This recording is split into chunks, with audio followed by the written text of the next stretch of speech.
Welcome back to the channel. Today we're stepping into, in my opinion, one of the most unique and ruggedly beautiful cruise ports in Alaska. The colorful town of Ketchikan. This charming waterfront city might be small, but it's packed with history, scenery, culture, and sometimes even surprisingly chilly weather. That'll kind of catch you off guard if you're not ready, believe me. I want to show you how to make the most out of your time here and even some of the must-see stops. So let's get started. We came to Ketchikan in late May, which is around the beginning of the cruise season. This and a late season, usually around September or so, is the cheapest times of year to go if you want to go to Alaska and save some money, but it also has unpredictable weather and it's definitely a lot cooler. We got to experience some of this weather on our trip this time. Normally the spring has sunnier weather and it's a little warmer than the low 40s that we saw while we were there, but it was still an amazing port stop. Now, Ketchikan is known as the salmon capital of the world. If you're visiting between like late June and early September, you might witness one of the most incredible natural events. Thousands of salmon returning upstream to spawn. This event also brings lots of wildlife to the stream, like bears, so keep an eye out for them as well. This town thrives on fishing, native Alaskan culture, and tourism, but it still holds on to the authentic frontier-feeling little town. The locals here are so friendly and even full of stories. Don't be afraid to start a conversation with them. You can learn so much about Ketchikan just by talking to the locals. I don't know if it's cool or kind of freaky, but the entire streets of Ketchikan that's up here next to the waterfront are built on these pylons. Everything is held up, even over here with the street, are held up with these pylons. And here's something that we learned the hard way. Remember I said it was a little cooler? Well, last time we was here, it was cooler and we learned the hard way. This time we were a little more prepared. When it says 50 degrees back, in the lower states, well, for some reason, 50 degrees in Alaska feels way colder. I had to put my hat on. It's like 48 degrees right now, rainy. It's a little cold, but yeah, make the most out of it. If you didn't pack enough layers, well, you're not alone. Ketchikan is the place where many cruisers suddenly realize that they are underdressed. But good news, right near the cruise dock is a place they called Tongass Trading Company. This place has saved so many shivering tourists over the years. It's a massive clothing and sporting goods store with very affordable gear. I was really surprised, especially their jackets. They have waterproof windbreakers, jackets, all kinds of stuff. And honestly, it's kind of a cool place to shop, even if you did pack right and don't need anything. We love stopping in here and just looking around. It's also a great place to pick up some souvenirs. For our visit this time, we decided to take a private tour with a company called Faces of Ketchikan. And let me tell you, if you really want to see the most of Ketchikan and all of its surrounding beauty, this is a way to go. Our guide Michael was a local and he knew the area and all the hidden spots, and not just the ones that the big buses go to. He even had some great stories about the history of Ketchikan, and he really made our trip enjoyable. The local knowledge makes a huge difference, from knowing where the best areas to spot wildlife are to the quietest overlooks. So this is Rotary Beach, but the locals call it Buggy Beach. And right now it doesn't have a lot, but we're gonna go down and check it out anyway. It's a little chilly, can you tell? It is very chilly out. My nose is probably as bright as my coat. Let's see. Let's see. Yeah, pretty much, yeah. You're pretty cool. You're pretty cool. This is just an amazing view. Locals, like I said, call this Buggy Beach, but it's Rotary Beach. It's a pretty good sized area just outside of Ketchikan here. I don't think you could walk to it, but it's not that far of a little drive to get to it, so you'd easily catch a little taxi or something out here.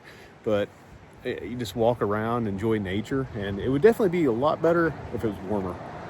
If you're looking to book a private tour, I recommend doing it well before your cruise, because many of these will sell out fast. They are so popular. And if they do, well, you're probably going to be stuck with one of the large bus tours with dozens of other people. Yes, I know private tours do cost a little more, but to me it's definitely worth it. And if you like that more of a VIP feel and be able to plan your own day and do what you want instead of what the itinerary says, then you might want to check into a private tour as well.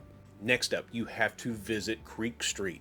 This is hands down one of the most photographed and iconic spots in Ketchikan. It's built over the water on stilts. This historic boardwalk was once the town's red light district during the Prohibition and the Gold Rush days.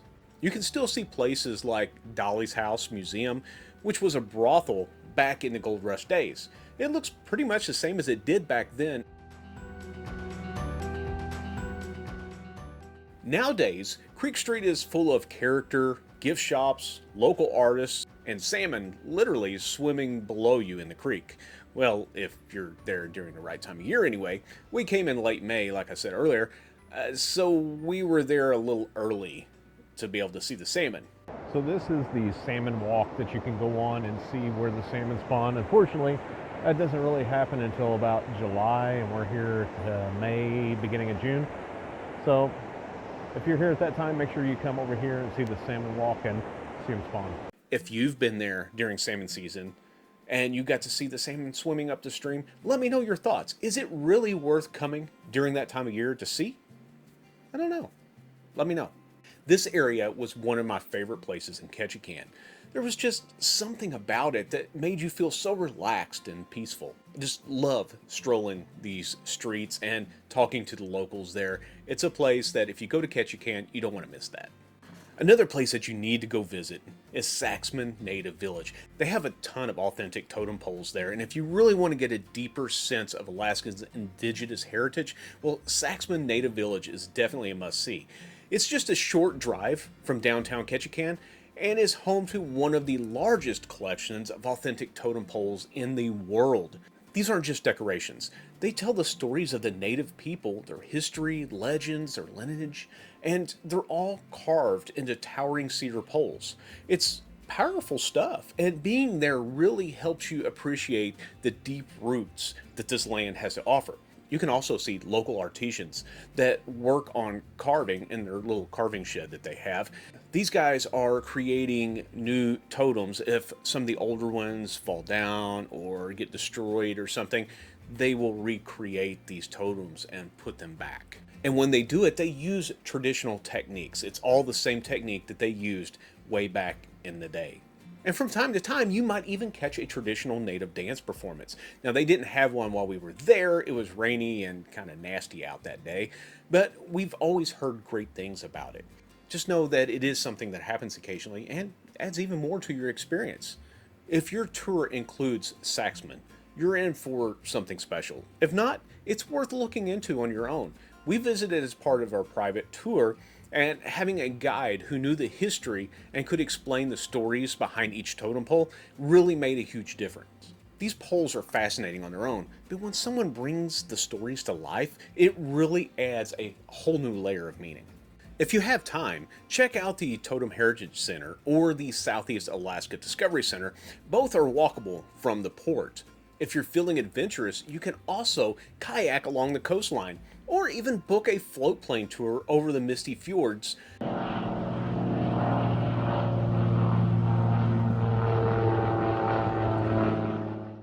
If you want to do these though, just remember to book them early because excursions in Alaska fill up pretty fast. Ketchikan isn't just a cruise port. It's a true taste of Alaska's wild charm and full of natural beauty and history. And also, probably where you're going to realize that you packed wrong and now you need a brand new jacket. Whether you're taking a guided tour, wandering around Creek Street, or just soaking up the beauty that surrounds you, make sure that you take it slow and just really experience it. Ketchikan might surprise you. I know it really did us. If you've been to Ketchikan or you're planning to go, drop your questions or your favorite memories in the comments below. And if you found this video helpful, don't forget to like and subscribe, and even share it with someone if you know that they are planning an Alaska cruise. Until next time, keep wondering, exploring, and discovering.